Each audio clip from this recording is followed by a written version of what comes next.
Hello everyone, welcome आणि स्वागत आहे तुमच्या सर्वांचं आपल्या मेलोडी मसाला चॅनलवर। तर चला पाहूया अशी ड्रायफ्रूटची एक हेल्दी रेसिपी। तर ती आज मी तुमच्यासोबत शेअर करत आहे। तर ती आहे प्रोटीन बर्फी म्हणा किंवा ड्रायफ्रूट बर्फी। लहान मुलं अगदी आवडीने खातात अशी छान अशी ड्रायफ्रूटची बर्फी मी तुमच्यासोबत शेअर करत आहे। चला पाहूया। तर आता ड्रायफ्रूटची बर्फीसाठी मी आता तुम्हाला काय काय वजनी प्रमाणे घेतले ते सांगते। तर सुरुवातीला बघा, मी इथं वजनी प्रमाण तुमच्यासोबत शेअर करते। मी 200 ग्रॅम बदाम, 200 ग्रॅम काजू, 100 ते 150 ग्रॅमच्या वजनीमध्ये मी मनुके घेतलेले आहेत। पिस्ता मी 100 ग्रॅम घेतलाय आणि हे मस्क मेलन, पंपकिन हे 20 ग्रॅम, 10 ग्रॅम तुम्ही तुमच्या आवडीनुसार घेऊ शकता। पण या सगळ्या ड्रायफ्रूट मध्ये ह्या दोन्ही जे सीड्स आपण वापरले आहेत त्या प्रोटीन रिच आहेत आणि कोलेस्ट्रॉल साठी किंवा लहान मुलांची हाडं मजबूत होण्यासाठी हे दोन बेस्ट गोष्टी आहेत। त्याच्यामुळे ह्याचा मी तर म्हणेन वापर नक्की करा। खसखस आपल्याला लास्टला गार्निशिंग साठी किंवा आपण थोडंसं ते बर्फीमध्ये सुद्धा घालणार आहोत। आणि हे 1 वाटी सुकं खोबरं घेतले, छोटी वाटी। हे सगळं आपल्याला थोडंसं बारीक करायचं आणि तुपात छानसं भाजून घ्यायचंय। आणि एवढ्यासाठी मी हा अर्धा किलो 500 ग्रॅम मी खजूर घेतलेला आहे। आता हा बिन सीडवाला म्हणजे ह्याच्यामध्ये बिया नसलेला खजूर मी अर्धा किलो घेतलेला आहे। आता हे सर्व मटेरियल आपल्याला तुपामध्ये छानसं भाजायचं आहे। भाजण्यापूर्वी मी थोडेसे बदाम, काजू जे आहेत ते थोडेसे त्याचे तुकडे तुकडे करून घेईन, जेणेकरून ते छान असे भाजले जातील। चला आता आपण हे सर्व तुपात भाजून घेऊ। तर कढई आता छान अशी तापली गेली। ह्याच्यामध्ये मी 1 चमचा छान असं तूप टाकायचं। प्रत्येक वेळी भाजताना थोडं थोडं तूप टाका, जेणेकरून आपले आता हे बघा, मी अशा पद्धतीनं बदाम छोटे करून घेतलेत। अगदी सुद्धा पावडर फॉर्म मध्ये नाही करायचे, कारण आपल्याला बर्फी बनवायची आहे। त्याच्यामुळे ती छान दिसायला सुद्धा होते आणि खाताना सुद्धा त्याचं टेक्स्चर छान होतं।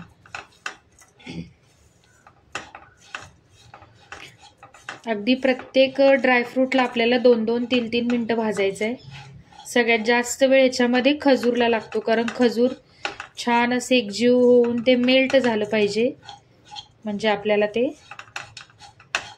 मध्ये मध्ये कुठे कुठे मोठे बदाम आहेत, शेवटी तुम्ही त्याला सुद्धा बारीक करू शकता, पण एवढं इनफ आहे। म्हणजे ते आपल्या छान अशा बर्फ्या खाताना बर्फी मध्ये आलं पाहिजे, याच्यासाठी मी थोडंसं दरदरा असं ठेवलेलं आहे, पिसलेलं आहे। ह्याला कमी गॅसवरच आपल्याला भाजायचं आहे। आणि मी इथं घरगुती पद्धतीचं तूप वापरलेलं आहे। तुम्ही कोणतंही तूप वापरू शकता, पण हे तुपामध्येच भाजायचे, लक्षात ठेवा। भाजल्यामुळे ते छान, आणि ही केलेली बर्फी आपली 6 महिन्यापर्यंत टिकून राहते। फक्त काचेच्या बाउलमध्ये किंवा काचेच्या आपल्या भांड्यामध्ये जे टाईट टोपण असेल त्याच्यामध्ये घालून ठेवायचं, जेणेकरून हवा लागली नाही पाहिजे त्याला। तर ह्या पद्धतीने केलेल्या बर्फ्या ह्या 6 महिने राहतात। ह्याचे लाडू पण करू शकता, रोल पण करू शकता, तुम्हाला जो फॉर्म हवा तो बनवू शकता। आता हे आपलं भाजत आलेले, भाजताना छान असा वास पण येतो, पण सगळ्या बाजूनी भाजलं गेलं पाहिजे म्हणून सारखं त्याला आपल्याला मिक्स करत राहायचंय। आता ह्याचा रंग आपला थोडासा चेंज झालेला, थोडासा सोनेरी रंग यायला चालू झालेला आहे। आता हा पदार्थ थंडीच्या दिवसामध्ये म्हणजे विंटर सीझन मध्ये सगळ्यांनी खाल्लाच पाहिजे, कारण ह्याच्यामध्ये इतकं प्रोटीन आहे। त्याच्यामुळं जी लोक आपले सिनियर लोक आहेत, म्हणजे ज्येष्ठ व्यक्ती म्हणा किंवा लहान मुलं किंवा सगळ्याच वयातली, म्हणजे मला तर असं मी तर नोटीस केले, जी मुलं म्हणा किंवा ज्या काही मुली असतात, जिमला जाणारे असतात, ते विकत आणून प्रोटीन बार खातात। आता प्रोटीन बार म्हणजे काय, तर ह्यानीच बनलेलं असतं ते।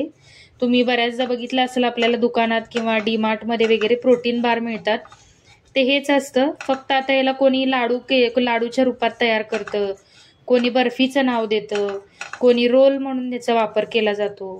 तर हे इतकं पौष्टिक आहे आणि एकदा बनवलं की एवढे दिवस टिकतं। तर आवर्जून सगळ्यांनी ही रेसिपी बनवली पाहिजे। आता थंडी चालू होते म्हणून मी सुद्धा माझ्या लहान मुलांसाठी, घरातल्या सगळ्यांसाठीच ही रेसिपी बनवली आणि तुमच्यासोबत शेअर करते। आता बघू शकता आपले हे बदाम छान असे भाजले गेलेत। आता आपण गॅस बारीकच आहे। आता हे सगळे आपल्याला एका प्लेटमध्ये काढून घ्यायचं आहे. आणि याच कढईत आता आपल्याला दुसरं काही भाजून घ्यायचं. आता मी बदाम काढून घेतलेत. आता परत एकदा मी छोटा चमचा टाकते तूप. आणि याच्यात आता हे अशा पद्धतीने काजू. तुम्ही ड्रायफ्रूटचं प्रमाण तुमच्या आवडीप्रमाणे कमी जास्त करू शकता. ह्याच्यामध्ये तुम्ही अंजीर, ड्राय अंजीर सुद्धा घालू शकता. आपल्याकडे बऱ्याच प्रकारचे ड्रायफ्रुट्स आहेत. जेवढे तुम्हाला अवेलेबल होतील किंवा ह्याच्यातला एखादा अवेलेबल जरी नाही झाला तरी जे तुमच्याकडे अवेलेबल असतील त्यांनीही तुम्ही बर्फी करू शकता. पण आवर्जून करा. खूप हेल्दी हे एक डिश आहे. रोज एक एक मुलांना खायला द्या, 1-2 म्हणून. अशा पद्धतीने हे आता कढई छान गरम झाली त्याच्यामुळे पटपट भाजलं जातंय. म्हणून प्रत्येक वेळी थोडं थोडं तूप घाला.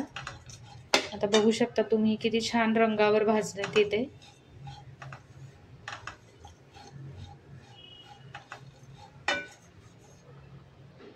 आता 2 मिनिटात ह्याचाही कलर चेंज झालेला आहे. छान असं भाजलं गेले. भाजल्यावर आपल्याला पटकन त्या ह्याचा वास येतो तेव्हा लक्षात येतच की हे भाजलं गेलेलं. आता हे देखील छान असं भाजलं गेलेलं आहे. याचा कलर चेंज झालाय, थोडासा सोनेरी कलर आलेला आहे. त्याच्यामुळे मी आता हे काढून घेते. आता मी परत एकदा 1 चमचा तूप घातले. आता त्याच्यामध्ये आपल्याला ह्या मस्क मेलन म्हणजे टरबूजच्या, भोपळ्याच्या आणि ह्या वॉटरमेलनच्या अशा आपल्याला 3-4 प्रकारचे सीड माहिती आहेत जे जनरली आपल्याला लगेच अवेलेबल होतात किंवा भेटून जातात. ज्या तुमच्याकडे अवेलेबल असतील. आता ही कढई गरम झाली त्याच्यामुळे पटकन भाजल्या जातात बिया. बघू शकता. हे भाजण्याचा उद्देश हाच आहे की हे कच्च्या असतात. कच्च्या म्हणजे कचकच लागतात. तेच जर आपण थोड्याशा भाजून घेतल्या तर त्या कुरकुरीत होतात. म्हणून हे भाजून घ्यायचं. आणि दुसरा उद्देश हा की त्या लॉंग लास्टिंग म्हणजे भरपूर दिवस केलेली बर्फी जशीची तशी राहत नाही, खराब होत नाही. म्हणून आपल्याला सगळ्या गोष्टी ह्या गरम करून तुपात भाजून घ्यायच्याच आहेत. आता ह्या बिया आपल्या छान अशा भाजल्या गेलेल्या आहेत. तुम्ही बघू शकता कलर चेंज झालाय. आता हे काढून घ्यायचंय मला. आता परत थोडंसं मी अर्धा चमचा तूप टाकून पिस्ता.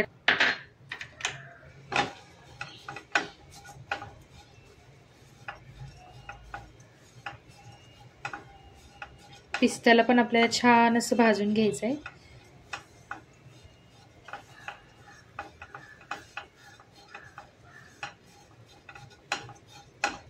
सुरुवातीलाच आपल्याला थोडंसं काजू बदामला भाजायला वेळ लागतो. एकदा कढई गरम झाली की ह्या सगळ्या बिया म्हणा किंवा आता हा पिस्ता मी बारीक कापलेलाच आहे ऑलमोस्ट, तर ते पटकन आपलं भाजून जातं. आता हे पण आपलं रेडी आहे. ह्याला काढून घेऊया. आता परत एकदा एक अर्धा चमचा आपल्याला तूप टाकायचं आहे. साधारणतः मी हे 1 किलोचे बर्फी करत आहे. त्याच्यामुळे मला 1 किलोला 1 वाटी म्हणजे जवळजवळ तुम्ही म्हणू शकता पाव किलो जवळजवळ तुपाचा वापर आपल्याला इथं लागणार आहे. म्हणजे माझं जे काही रॉ मटेरियल आहे म्हणजे जे ड्रायफ्रुट्स आहेत ते माझे 1 किलोचे होतात. आणि कंप्लीट तूप वगैरे बघितलं तर सगळं जर मिश्रण बघायला गेलं तर ह्या वजनी प्रमाणाने ते 1.5 किलोची बर्फी तयार होते. मनुक्याला पण छान 1-2 मिनिटं परता. अगदी जास्त परतायची गरज नाही. हे छान फुलतात असे जसे आपण तेलात भाजू तसे. मी मनुके इथं तुम्हाला सांगितलं होतं की पाऊण वाटी घ्या, पण मी थोडेसे मनुके इथं बाजूला काढून ठेवलेले आहेत. म्हणजे तुम्हाला करताना अंदाज येतो कुठली वस्तू जास्त हवी आहे, कुठली वस्तू कमी हवी आहे, तशी तुम्ही कमी जास्त करू शकता. आता ही मनुके सुद्धा बघा छान असे फुललेले आहेत. त्याच्यामुळे याला पटकन आपल्याला काढून घ्यायचं आहे.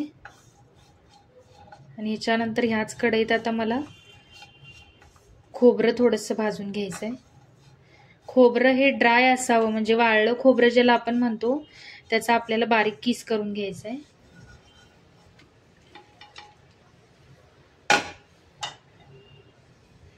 आता हे मी खोबरं थोडंसं कमी ठेवलंय. तुम्ही खोबऱ्याचं प्रमाण देखील वाढवू शकता ह्याच्यामध्ये. जे कोणी ड्रायफ्रूटचे लाडू करतं ते जेवढ्या मापाचे ते खजूर घेतात तेवढ्याच मापाचं ते खोबरं घेतात. आता मी बर्फी करते त्याच्यामुळे मला हे एवढं याचं हे नाही होणार, पण थोडंसं म्हणून मी घातलंय. कारण बर्फी ही एकदम मला अशी पातळ थोडीशी ठेवायची, जाड काय म्हणतात त्याला, लेअरची बर्फी नाही करणार आहे मी, थोडीशी पातळ करणार आहे. कारण माझी मुलं जी आहेत ते त्यांना खाता आलं पाहिजे. खजूरमुळे थोडासा चिकटपणा येतो. पण आपण ही बघू शकता, ही बर्फी कम्प्लिटली ड्राय फॉर्ममध्ये बनवतोय.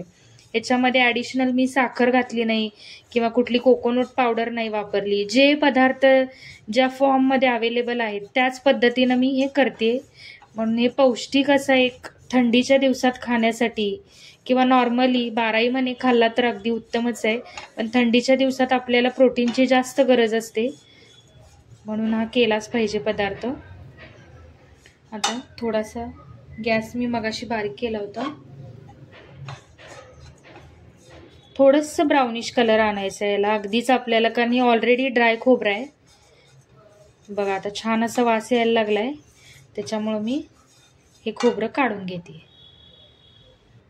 आणि आता सगळ्यात महत्त्वाचं म्हणजे ज्याला सगळ्यात वेळ लागतो म्हणा, आता मी इथं थोडंसं जास्त तुपाचा वापर करते. कारण आपल्याला ते खजूर कम्प्लिटली मऊ होईपर्यंत भाजायचे आहेत.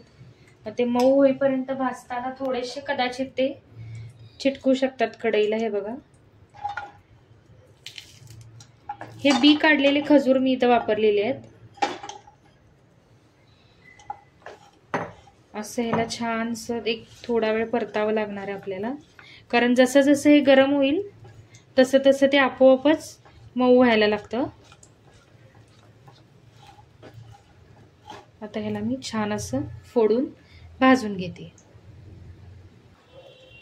आता मी इथं खजूर भाजायला ठेवलेत. खजूर भाजते तोपर्यंत आता हे जे काही आपले सगळे मटेरियल म्हणजे जे आपले ड्रायफ्रुट्स होते ते थोडेसे थंड करायला बाजूला ठेवून द्यायचे. आता बघू शकता इथं आपला खजूर हळूहळू सुटायला चालू झालाय. असा मऊ पडतो तो, आणि मऊ पडण्यासाठीच आपण ह्याला भाजून घेतोय. म्हणजे आपलं जे काही केलेलं मिश्रण आहे त्याच्यात मिक्स करायला बरं पडतं. ह्याला थोडासा वेळ लागतो, पण हे बघा असं ह्याचा चिकटपणा निघून ते सुटायला चालू होतं.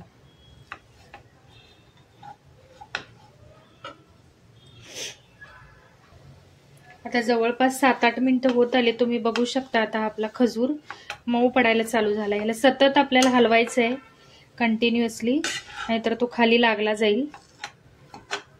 ह्या बर्फीमध्ये म्हणा किंवा सगळ्या ड्रायफ्रूटमध्ये थोडीशी मेहनत आपल्याला ह्याच स्टेजला घ्यायची आहे.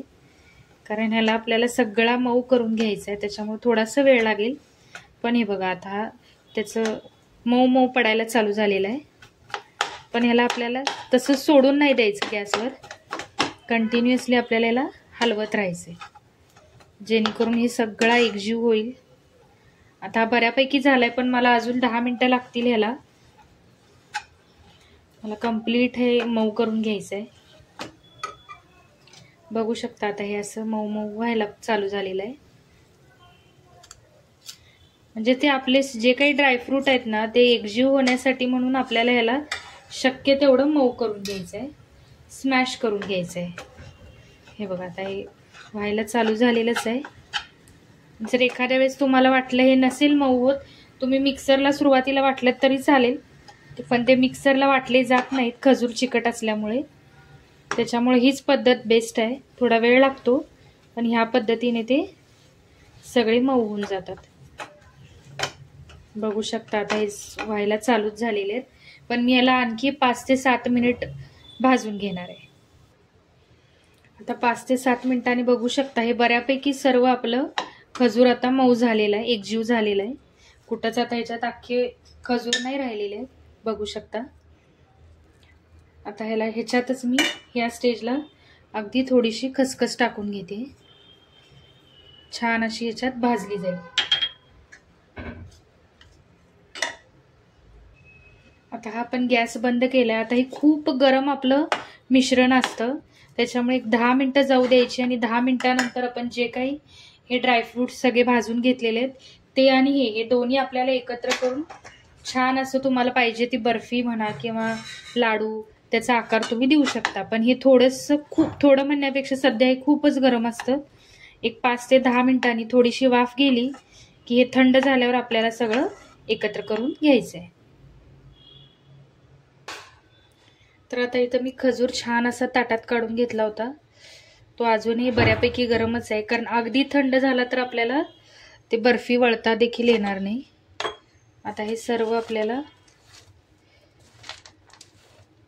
थोडं थोडं करत घालायचं.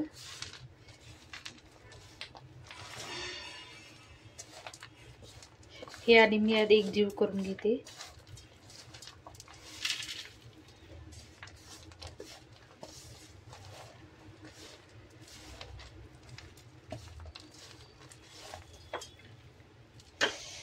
कारण सुरुवातीला आपले खजूर थोडेसे गरम आहेत, त्याच्यामुळं हात भाजणार नाही त्याची काळजी घ्या. आता हे आपल्याला असं सगळ्या गोष्टी हे एकजीव करून याचा छान असा गोळा मळून घ्यायचा आहे. चिटकतात थोडे ह्या प्रोसेसला पण वेळ लागतो, पण सर्व असं आपल्याला मिक्स करून, गरम लागत असेल तर सुरुवातीला तुम्ही असं चमच्याने मिक्स करू शकता. अजिबात ह्याच्यामध्ये मी कुठं पाण्याचा वापर केलेला नाहीये. तुम्ही सुद्धा अजिबात पाण्याचा वापर करू नका किंवा दुधाचा वापर करू नका, नाहीतर ते खराब होऊन जाईल आणि त्याला वास येईल. आता मी हे सर्व एकत्र करून छान असं याचा गोळा करून घेते.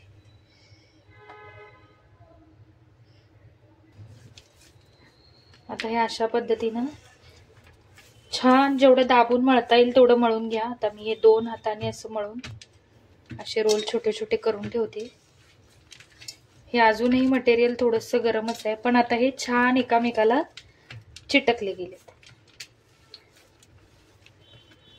असा हा रोल आपल्याला करून घ्यायचा आहे. तर याच पद्धतीने मी माझे बाकीचे रोल पण करून घेतलेले आहेत. बघू शकता छान असं आता हे एकामेकाला चिटकले गेलेले आहेत.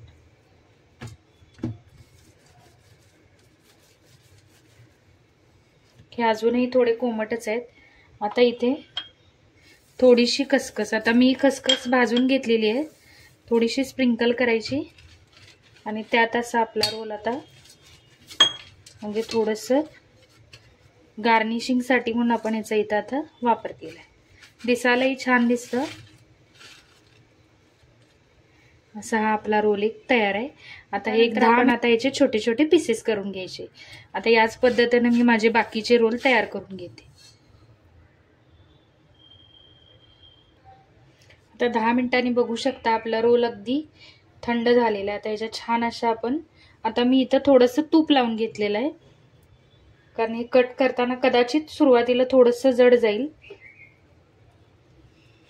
म्हणून अगदीच बारीक पाडायला गेलात तर ते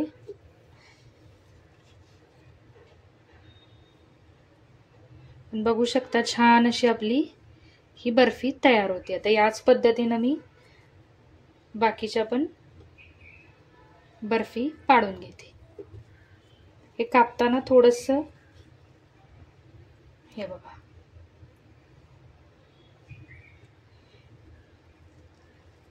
ह्याला आपल्याला वड्या पाडल्यानंतर ह्याला थोडं एक अर्धा तासभर फ्रीज मध्ये ठेवायचं, जेणेकरून हे जे यात घातलेलं तूप आहे ते एकामेकाला घट्ट होऊन चिटकलं जाईल. बघू शकता अगदी छान अशा आपल्या ह्या वड्या पडलेल्या आहेत. अजिबात ह्याच्यातले काही इन्ग्रेडियंट्स म्हणा किंवा ड्रायफ्रुट्स असे बाहेर, ह्याला आपल्याला फ्रीज मध्ये ठेवायचं आहे. पण सुरुवातीला मी आधी ह्या सगळ्या वड्या अशा बर्फी आपल्या कापून घेते. हे बघा छान अशा आपल्या आता वड्या पडायला चालू झालेल्या आहेत. खूप हेल्दी अशी रेसिपी आहे.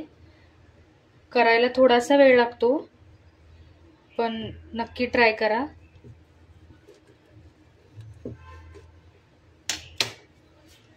आता या माझ्या बर्फी ऑलमोस्ट तयार होतच आलेल्या आहेत.